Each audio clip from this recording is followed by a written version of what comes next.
مولا باپ کی کتنی عظمت ہے، فرمایا نیکی کے ساتھ، خوشی کے ساتھ باپ کے چہرے کو دیکھ لینا بھی عبادت ہے۔ قرآن کہتا ہے اپنے والدین کے سامنے اف تک بھی نہ کہنا۔ اور آج کل کی نسل والدین کو گالیاں دیتی ہے، گالیاں دور کی باتیں مارتی ہے والدین کو۔ یہ آج کل کی نسل ہے۔ یہ جوان سنیں، میری بات کو سنیں، مجلس صرف واہ واہ نہیں ہے، نعرے نہیں ہے، یہ پیغام ہے حسینیت کا، یہ پیغام ہے اس مجلس کا۔ یہ جوان سنیں، بزرگ سنیں، والدین جو ہیں وہ سنیں، بچے سنیں، سارے سنیں۔ والدین کی قدر نہیں کی، نمازیں پڑھتے رہے، والدین کی قدر نہیں کی، روزے رکھتے رہے، حج ادا کرتے رہے، زکوٰۃ دیتے رہے، خمس دیتے رہے، جتنی بڑی عالی شخصیت بنا لی، اگر والدین کی قدر نہیں کی کوئی عمل قابل قبول نہیں ہے، کچھ بھی قبول نہیں ہے۔ اگر ماں کا احترام نہیں کیا، والدین کا احترام نہیں کیا، کہنا نہیں مانتے، قرآن کہتا ہے اف نہ کہو، گالیاں دیتے ہیں ماں کو، باپ کو گالیاں دیتے ہیں، تشدد کرتے ہیں، ماں کو مارتے ہیں، باپ اپنے والد کو مارتے ہیں۔ یہ ایسے میں ہوائی باتیں نہیں کر رہا، یہ ایسی باتیں جو آپ کے سامنے ہو چکی ہیں، آپ نے دیکھی ہیں۔ غلط بات کر رہا ہوں میں؟ کیا آج کل ایسا نہیں ہو رہا؟ ہو رہا ہے۔ کیوں ہو رہا ہے؟ یہ تربیت حسینی تربیت نہیں ہو رہی۔ شروع سے پہلے دن سے، آج کل کا میڈیا کا دور ہے، یہ میری مائیں بہنیں سنیں اس بات کو، جیسے ہی بچہ پیدا ہوتا ہے، ابھی وہ 1 ہفتے کا ہوتا ہے، اس کے ہاتھ میں موبائل تھما دیتے ہیں، ٹچ موبائل لے کر بچہ بیٹھا ہوا ہے، ٹک ٹاک دیکھ رہا ہے، یوٹیوب دیکھ رہا ہے، فیس بک پہ بیٹھ کر دیکھ رہا ہے۔ وہ ماں کہتی ہے میں اس کو، روتا ہے، اس کو چپ کیسے کروں، میں نے اور بھی تو کام کرنے ہیں گھر کے۔ وہ کیا کرتی ہے؟ اس کو چپ کرانے کے لیے ہاتھ میں موبائل دے دیتی ہے۔ وہ سارا دن ٹک ٹاک کر بیٹھ کر فحش عورتوں کی ڈانس دیکھتا ہے۔ وہ چھوٹا بچہ، معصوم بچہ، وہ شیرخوار بچہ سارا دن بیٹھ کر فحش ویڈیوز دیکھ رہا ہے، ماں کام کر رہی ہے، اس کو فکر نہیں ہے کیا ہو رہا ہے۔ ایسے تربیت نہیں ہوتی۔ حسینی ماں کی تربیت کیسے ہوتی ہے؟ جیسے زہرا نے اپنے بچوں کی تربیت کی۔ اگر زہرا کی اور زینب کبریٰ کی کنیز بننا چاہتی ہو، اپنے بچوں کو جب دودھ پلاؤ تو وضو کر کے دودھ پلاؤ، قرآن پڑھ پڑھ کے دودھ پلاؤ۔ یہ ہے تربیت۔ چھوٹی عمر سے تربیت ہوتی ہے نا۔ آپ سب گاؤں دیہات سے آپ لوگوں کا تعلق ہے، کھیتوں کو، زمینوں کو، درختوں کو بڑی اچھے طریقے سے جانتے ہیں۔ بعض درخت ایسے ہوتے ہیں جو اگر ان کو جب بڑے ہوتے ہیں تو سائڈوں پر پھیلنا شروع ہو جاتے ہیں۔ اگر ان کو جوانی میں ہی، جب چھوٹا سا درخت اس کو باندھ دیا جائے، پھر وہ سیدھا اگے گا، سائڈ پہ نہیں جائے گا۔ مثلا یہ ابھی درخت ہے، اس کے بھی آپ دیکھیں تنے اس کے سائڈ پہ نکل چکے ہیں۔ اگر اب جب یہ اس کو لگایا گیا تھا، اس کو باندھ دیتے تو یہ سیدھا اگتا، توجہ ہے یا نہیں ہے؟ لیکن جب یہ تناور ہو گیا، مضبوط ہو گیا، اب آپ اس کو سیدھا کر سکتے ہیں؟ یہ ٹوٹ جائے گا، سیدھا نہیں ہوگا۔ والدین کی جو تربیت کا سلسلہ ہے وہ بچپن سے شروع ہو جاتا ہے۔ پہلے دن سے ماں کی تربیت کا وہ درس شروع ہو گیا ہے، پہلے دن سے، اول دن سے۔ یہ نہیں کہ 15 سال کا ہو گیا اب والدین کو ہوش آیا، اب وہ تناور درخت بن گیا ہے، اب اس کی تربیت ہو سکتی ہے لیکن مشکل ہے۔ آسان کب تھا؟ روز اول سے وہ ماں اس کی تربیت پر زور دیتی۔ لیکن یہاں اس کا مطلب یہ نہیں ہے کہ جن کے والدین نے خدا نخواستہ، اللہ نہ کرے، اگر والدین نے صحیح تربیت نہیں کی یا تربیت پر دھیان نہیں دیا تو یہاں موقع مل جائے گا اولاد کو کہ ہم والدین کی بے احترامی کریں۔ نہ، رسول اکرم فرماتے ہیں باپ تمہارا کافر ہی کیوں نہ ہو، تم نے اس کا احترام کرنا ہے، احترام کرنا ہے باپ کا۔ ہاں، جب وہ شریعت سے تمہیں روکے۔ امیر المومنین فرماتے ہیں کہ 2 قسم کے حقوق ہیں۔ پریشان تو نہیں ہو گئے آپ سب؟ صلوات پڑھیں محمد و آل محمد کی ذات پر، اللہم صلی علی محمد و آل محمد۔ امیر المومنین فرماتے ہیں 2 قسم کے حق ہیں۔ ایک حق ہے والدین کا جو اولاد نے دینا ہے، وہ حق ہے والدین کا، دینا کس نے ہے؟ اولاد نے۔ ایک حق اولاد کا ہے جو والدین کے پاس ہے، وہ والدین نے اولاد کو دینا ہے۔ ایک حق اولاد نے والدین کو دینا ہے اور ایک حق والدین نے اولاد کو دینا ہے۔ پوچھا کون کون سے حقوق ہیں؟ کہا کہ جو حق اولاد کا ہے جو والدین نے دینا ہے وہ یہ ہے کہ اپنے بچوں کو قرآن کی اور اچھے اخلاق کی تربیت کرے، قرآن سکھائے۔ 2 چیزیں بیان فرمائی، تیسری چیز بیان نہیں فرمائی۔ ایک، قرآن اپنے بچے کو پڑھائے، اس کی تربیت دے، تعلیم دے، اور اچھے اعلیٰ اخلاق اپنے بچے کو سکھائے۔ 2 باتیں بتائی۔ پوچھا کہ اولاد کا کیا حق ہے جو اس نے والدین کو دینا ہے؟ کہا صرف معصیت خدا کے، سوائے معصیت خدا کے باقی جو والدین کہہ دیں یہ مان لے۔ وہ بات نہیں ماننی جہاں والدین آپ کو اللہ سے روکیں، دین سے روکیں، قرآن سے روکیں۔ دین کہتا ہے یہاں پر اب والدین کی بات بھی نہیں ماننی۔ اس کے علاوہ جو آپ کو وہ کہہ دیں ماننا ضروری ہے، واجب ہے۔ اولاد پر والدین کی اطاعت کرنا ضروری ہے۔ کیوں؟ یہ درس کون دے رہا ہے؟ یہ درس زہرا دے رہی ہے۔ اب میں آپ کو عرض کروں، اقبال کہتا ہے کہ جب کوئی بچہ زہرا کی تربیت میں آتا ہے تو کیا بنتا ہے؟ توجہ آپ کی میری طرف رہے، پریشان تو نہیں ہو گئے آپ سب؟ صلوات پڑھیں محمد و آل محمد کی ذات پر۔ یہ پنکھے کو تھوڑا سا ادھر کریں، پنکھے کو ادھر کریں، بارے دیگر صلوات۔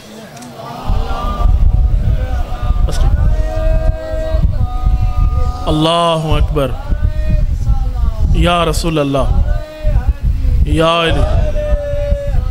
اللہم صلی علی محمد۔ اقبال کہتا ہے، اقبال، علامہ اقبال، جب کوئی بچہ فاطمہ زہرا جیسی ماں کی تربیت میں آغوش میں آتا ہے تو وہ کیا بنتا ہے؟ توجہ کریں، میں وہ شعر اقبال کا فارسی میں آپ کی خدمت پڑھتا ہوں۔ اقبال فرماتا ہے اگر پندی ز درویشی پذیری، اقبال کہہ رہا ہے اے میری امت کی عورتوں، اپنی عورتوں کو مخاطب کر رہا ہے اقبال، یہ میری مائیں بہنیں جو جتنی بھی یہاں موجود ہیں سب سنیں۔ اقبال کہتا ہے اے میری امت کی عورتوں، اگر پندی ز درویشی پذیری، اگر مجھ درویش سے کچھ نصیحت حاصل کرنا چاہو تو میں تمہیں ایک نصیحت کرنا چاہتا ہوں۔ اقبال اپنے زمانے کی اور آنے والی تمام عورتوں کو کہہ رہا ہے کہ اگر اقبال سے، اس درویش سے، اقبال جیسے اس حکیم سے اگر تو کوئی نصیحت حاصل کرنا چاہتی ہے تو میں تجھے نصیحت کرنے کو تیار ہوں۔ کیا نصیحت ہے؟ ہزار امت بے میرت تو نہ میری، سن لے اے عصر حاضر کی عورت، اگر اقبال کی اس نصیحت کو تو نے حاصل کر لیا، ہزار عورتیں اور امتیں مر جائیں گی، تو نہیں مرے گی، تو زندہ رہے گی اس نصیحت کی وجہ سے۔ اگر تو نے اقبال کی یہ نصیحت سن لی، اگر تو نے اقبال کی اس بات کو مان لیا، ہزار امت مر سکتی ہیں، تو نہیں مرے گی، تو زندہ رہے گی، تو حیات ہو جائے گی، تو جاویدان ہو جائے گی۔ کیسے؟ وہ کون سی نصیحت ہے؟ بطولی باش و پنہاش و ذی نصر۔ اقبال کہتا ہے نصیحت یہ ہے کہ اپنے آپ کو بطول بنا اور فحاشی کے اس زمانے سے اپنے آپ کو چھپا لے، اس فحش اور گندے زمانے سے اپنے آپ کو بچا کر بطول کی سیرت پر چلنا شروع کر دے۔ بطول کی سیرت پر۔ بطول کون ہے؟ فاطمہ الزہرا سلام اللہ علیہا، صلوات پڑھیں محمد و آل محمد کی ذات پر۔ نصیحت کیا ہے اقبال کی؟ بطول بن جا۔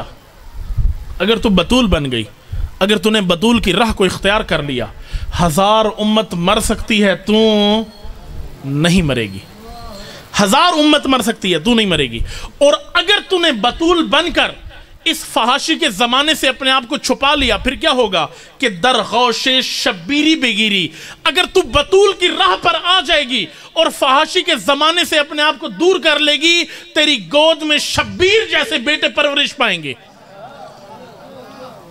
تیری گود میں پھر اور کوئی نہیں پلے گا، تیری گود میں شبیر کی راہ پر چلنے والے پیدا ہوں گے۔ عظیم ہے وہ عورت جو بچوں کی پرورش کرتی ہے دین کے لحاظ سے۔ یہ تربیت تھی نا حسین کی کہ عزت کا راستہ اپنایا، یہ تربیت تھی زہرا کی کہ ذلت کے راستے کو نہیں اپنایا۔ کہا اے تلواروں، اگر دین ان تلواروں کے آنے سے بچتا ہے تو آؤ حسین حاضر ہے تمہاری تلواروں کے لیے، آؤ تلواروں مجھ پر ٹوٹ پڑو، حسین اپنے آپ کو تلواروں کے سامنے پیش کرنے کے لیے حاضر ہے۔ بہت عظیم پیغام ہے کربلا کا، سمجھیں اس پیغام کو۔ اس ماں کی تربیت کو دیکھیں جس ماں کی تربیت نے حسین جیسا بیٹا عطا فرمایا، حسن جیسا بیٹا اللہ نے عطا فرمایا، ایسا بیٹا حسین جس نے 1400 سال پہلے قربانی دی اور 1400 سال بعد آج اور قیامت تک آنے والی تمام نسلوں کو راہ نجات دکھا دی۔ عزت کا راستہ حسین نے دکھایا ہے، زندہ رہنے کا طریقہ حسین نے سکھایا ہے، جینے کا طریقہ حسین نے سکھایا ہے۔